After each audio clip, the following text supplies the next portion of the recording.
안녕하세요. 안녕하십니까. 반갑습니다. 네, 저희 당독소 연구소 구독자 여러분, 저희가 이제 대표님과 저희 이제 당독소 종결자 김아름 약사가 당독소 쇼크라는 책을 내게 되었습니다. 대표님은 왜 이 책을 쓰셨죠?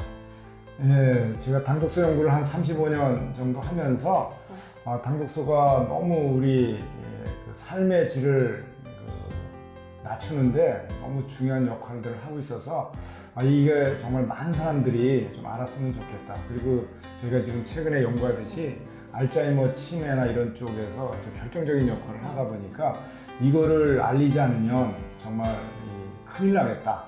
이런 생각이 들어서 좀 알리고 싶어서 제가 이걸 썼습니다. 그럼 우리 약사님은 어떻게 쓰시나요? 저는 사실 대표님 만나고 나서 네. 제가 약국에서 보던 환자분들, 그다음에 어린이 건강 상담을 좀 많이 했었는데 이 어린이들 뭐 코피 나고 면역 저하되고 아토피 때문에 이제 고통받는 어린이들을 많이 보면서 이 아이들의 건강을 누가 이렇게 망치느냐라고 했을 때 대표님 만나고 나서 그게 바로 당독소였구나라는 이제 깊은 깨달음을 얻게 되고 제가 대표님과 이제 이렇게 책까지 쓰게 됐고요. 이 책에서 이제 저는 이제 제가 약국 현장에서 겪은 임상 이야기를 바탕으로 당독소가 정말 이렇게 현실적으로 다가오더라. 그리고 대표님은 이제 많은 임상 연구라든지 논문이라든지 이런 거 바탕으로 이제 이론적인 내용을 아주 쉽게 풀어주셔가지고 우리 구독자 여러분들이 당독소를 이해하시고 이게 왜 어떻게 이렇게 우리한테 나쁜 짓을 하는지 그리고 어떻게 극복을 해야 되는지를 좀 쉽게 알 수 있는 그런 책이고요. 앞으로 한 몇 주간 이 책에 대한 이야기 그리고 좀 리뷰한 데에 대한 이야기 그리고 챕터별로 대표님이 쓰신 부분 제가 쓴 부분에 대한 이야기를 좀 풀어나가려고 합니다. 예, 그동안 이제 영상을 통해서 이제 이렇게 단편적으로 소개가 됐었지만 이번에 이 책을 기반으로 해서 체계적으로 좀 이거를 저희들이 좀 만들어서 많은 분들한테 좀 도움을 드리고자 저희가 이것을 기획을 좀 했습니다. 많은 관심 부탁드립니다. 감사합니다. 안녕. 지금 MZ세대를 가장 어떻게 일컫냐면요. 가장 빨리 늙어서 가장 오래 사는 현생 인류의 첫 세대라고 하잖아요. 그들이 왜 이렇게 빨리 늙고 그리고 아픈 채로 오래 살게 되는 걸까요? 바로 달라진 식문화와 디저트 문화, 조리 방법. 이게 다 문제가 되는 것입니다. 그 중간에서 뭐가 핵심이죠? 바로 당독소가 핵심입니다. 안녕하세요. 저희는 당독소 쇼크 공동 저자 김아름. 박명기입니다. 당독소는 일단 세 가지 특성이 있어요. 첫째는 뭐냐면 껌처럼 어디든지 달라붙어요. 어린이들 코 혈관, 말랑말랑한 점막에 달라붙어가지고 혈관을 경화시키고 코피를 터트리게 한다고 했잖아요. 점막에는 정말 잘 달라붙고요. 호르몬이라든지 우리 몸에 있는 모든 단백질들, 일을 해야 하는 효소들 이런 거에 다 달라붙어가지고 그 기능을 심각하게 망가뜨리고 구조도 변형을 시켜가지고 건조하고 딱딱하게 만들 뿐만 아니라 두 번째는 뭐냐면 이 수용체가 존재해요. 당독소는 우리 몸에서 독소라고 인식을 하고 있기 때문에 RAGE라고 하는 수용체, Receptor of AGE라고 하는 수용체가 존재하는데 주로 면역 세포들의 이 수용체가 많이 존재를 하는데 이 면역 수용체에 딱 붙으면 이 면역 세포가 지금 큰일 났다. 밖에 지금 독소가 너무 많이 들어왔다라고 해서 여러분도 이제는 익숙하신 염증성 사이토카인을 폭발적으로 분비를 해서 우리 몸을 염증 상태로 만들어 버립니다. 그러니까 조금만 자극하면 더 통증을 많이 느끼게 되고 감염증에도 취약하게 되고 만성 염증 상황에서는 우리 몸이 제대로 에너지를 쓰게끔 놔두지 않아요. 왜냐하면 외부의 침입에 의해서 대비하기 위해서 에너지를 그쪽으로 몰아주기 때문에 우리가 필요한 생산이라든지 성장이라든지 수리라든지 대사라든지 이런 것들을 많이 방해하기 때문에 계속 아프고 피곤하고 몸에 좋은 걸 먹어도 피곤하고 자도 피곤하고 아침에 커피 없이는 일어나지 못하고 이런 증상들이 반복되게 되는 거죠. 그리고 마지막으로 세 번째는 뭐냐면 여러분들 그 과자 같은 거 한 번씩 바삭바삭하고 맛있는 칩을 먹었을 때 그것을 몇 개만 먹고 멈춰보신 적 있으신가요? 실제로 배가 고프지 않은데도 우리는 TV를 보면서 그거를 한 봉지를 다 먹게 되잖아요. 그게 바로 뭘까요?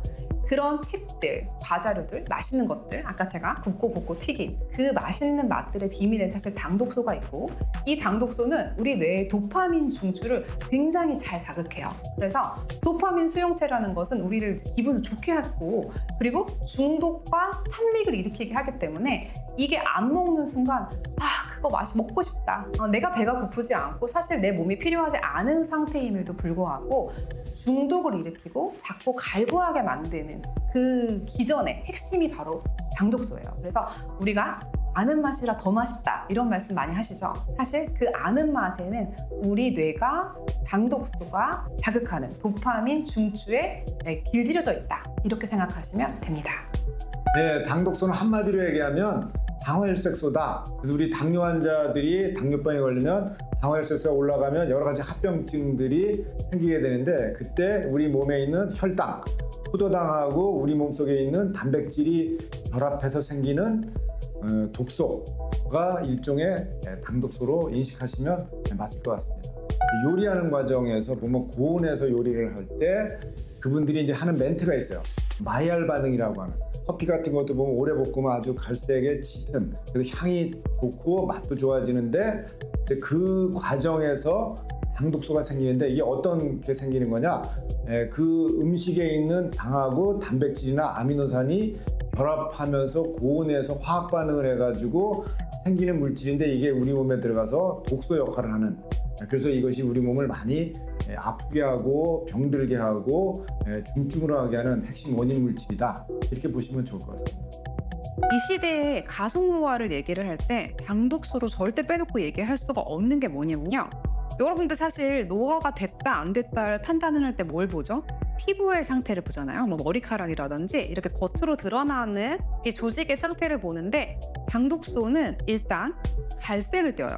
혈관이라든지 진피 조직이라든지 우리를 이렇게 빵빵하게 만들고 이렇게 피부를 탄력 있게 만들어주고 촉촉하게 만들어주는 콜라겐이라든지 히알루론산이라든지 이런 조직들이 아주 무차별적으로 달라붙어가지고 검게 만들고 칙칙하게 만들고, 그리고 건조하게 만들어가지고 주름도 빨리 생기게 되고요. 그리고 이 수분 보유 능력도 굉장히 떨어뜨리기 때문에 당독소 시기를 하면서 노화를 막는 안티에이징을 한다? 이거 말이 사실 안 되는 얘기예요.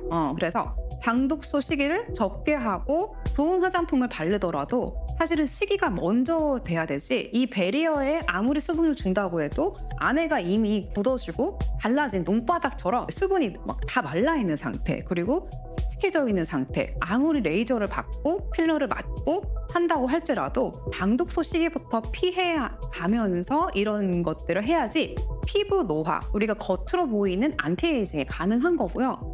아까 제가 말씀드린 대로 당독소는 우리 몸에 염증을 유발을 해요. 우리 몸이 뭔가 무너지고 그다음에 고장나고 해도 이 수리할 수 있는 에너지를 충분히 만들 수가 없어요. 왜냐하면 우리 몸은 염증 상태에서는 이 염증 회복이 먼저기 때문에 면역세포에 에너지를 몰아주거든요. 상대적으로 수리나 복구 이런 것들이 일어나지 않기 때문에 우리 몸이 망가진 채로 계속 살고, 이 망가진 대사체계를 가지고 살다 보면 더욱더 감염이라든지 이런 피로라든지 질병에 취약해지기 때문에 이 노화, 빨리 늙어서 근데 오래 살게 된단 말이에요. 그 중간에서 뭐가 핵심이죠? 바로 당독소가 핵심입니다. 네, 당독소가 많은 음식 넘버원은 베이컨입니다.